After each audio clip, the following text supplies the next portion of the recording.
خلق ډیر کمزوري شوي دي ماشومان خپلو بچو تربیت انتهایی پکار دی دومره کمزوري دي چې یو کس لطیفه شان لیکلې ده چې اوس خلکو له د نقل چلم نه ورځي نقل دیو نه فارسی بان وي نقل را عقل باید و چې نقل کې هغې دپاره سیر عقل پکار دی یو کس وي اوس د امتحانونو ورځې د پرچو پاکستان کې د نقل برمار دی بورو بورو باندې سامانونه خرڅېږي او د الکانو پرچو کې پرتګونه چکا یو بورې سامان پکې پروت دي د قرآن آیاتونه د اسلامیت پرچه ده پرتګ کې دننه سامان کیښي دي د اسلامیت د پیغمبرانو نمونه پرتګ کیښي دي بعضو سپلو کې دننه ورکړي بعضو بوټانو کې دننه ورکړي یو کس وی ټیچرو هغه وی زما ډیر اهم دوستو او ډیر زیات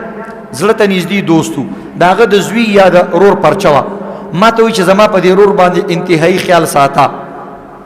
وایي زه هلته یارېدم که دې هلک له اوس نقل ورکومه نو خو خلک سپریډنټ را باندې خبرېږي سما زما د جاب ته خطره ده وایي ډېر زیات یارېدم ما او هلته مې بل طرف ته ملګري یو طرف ته ډانګ او بل طرف ته پړان نو حیران وم چې اوس څوکم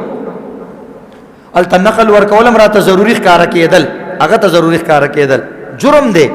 هغه ته ضروري ښکاره کېدل زمونږ خلک مجبور وي چې رورولي خورولي پکې راشي بس وایي څه وکړو نو مجبوري ده یا دا د سپریډنټ زوی دی یا دا د فلاني زوی دی زما ډېر په کار راځي نو د اسلامیت پرچه و سوال پکې راغلی چې د درې اولو العزم پیغمبرانو نومونه ولیکه د دریو مشهورو او چې کوم عظمت والا پیغمبران دي هغې کې د دریو نومونه ولیکه هغه خاص پیغمبران دي اووه پیغمبران دي هغې کې د دریو نومونه ولیکه وایي ما ویل چې اوس دې هلک سره به نقل څنګه ورکوم هلته خپل ځان هم یارېدم وایي چې ورنږدې شومه نو ما ورته ویلې د درې انکلز نوم به کې ولیکه د دریو ماماګانو نوم دې پکې ولیکه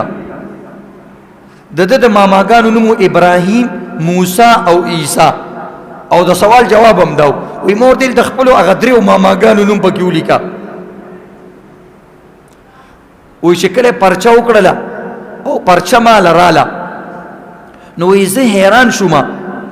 چې هغه هلک په جواب کې دومره مې ورته اسان هم کړه په جواب کې لیکلي وو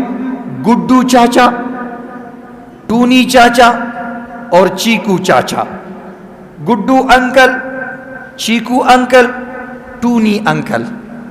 دا د حال ځکه دوی په کور کې خلکو صحیح نومونه نه لي ابراهیم موسی عیسی یو بل ته نه لي ټونی او دغه ګډو چیکو دا نومونه علي وایي د ظالم بچي هغه پرچه ځال نه ټوله خرابه کړې دومره کمقل دا د نن بچي دي نو چې دا د خپل ځان په کار نه راځي نو ته سوچ سکې چې ستا به په قبر او په حشر کې په کار راشي دا کمزوري ده یو هلک ته سوال راغلی دا د امتحاناتو ورځې دي د ماشومانو پرچې دي هلکانو یو ته راغلی چې اس رشتے کا نام لکھے جس کے ساتھ نکاح حرام ہے هغې ته څه وایي هغه رشته دار ته څه وایي چې هغې سره نکاح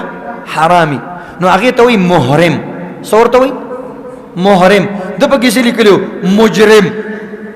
ځکه بل پرچې ته یې کتلې هغه بل محرم لیکلي نو ده ته مجرم ښکاره کېدو نو لاندې ورته جیم ولیکلو مجرم دا حال دی دومره څوک نه پیژني دې وجې نه شاعر وایي ہم دعا کہتے رہیں ہم دعا کہتے رہیں تم دغا لکھتے رہیں ایک نقطے نے محرم سے مجرم بنا دیا یو کس ته ویلو چې مثلا عبادت کی مغز ہے نو دی کی راځي دعا عبادت کی مغز ہے دعا د ټول عبادت خلاصه ده او بنیاد ده نو د ابل پرچې ته وکتل چې هغه دعا لیکلي دي نو پورا ورته نه ښکاره کېده د دعا په ځای دغا ولیکلو د دغا معنا د دوکا غین ولیکلو عین په ځای غین ولیکلو دا حالات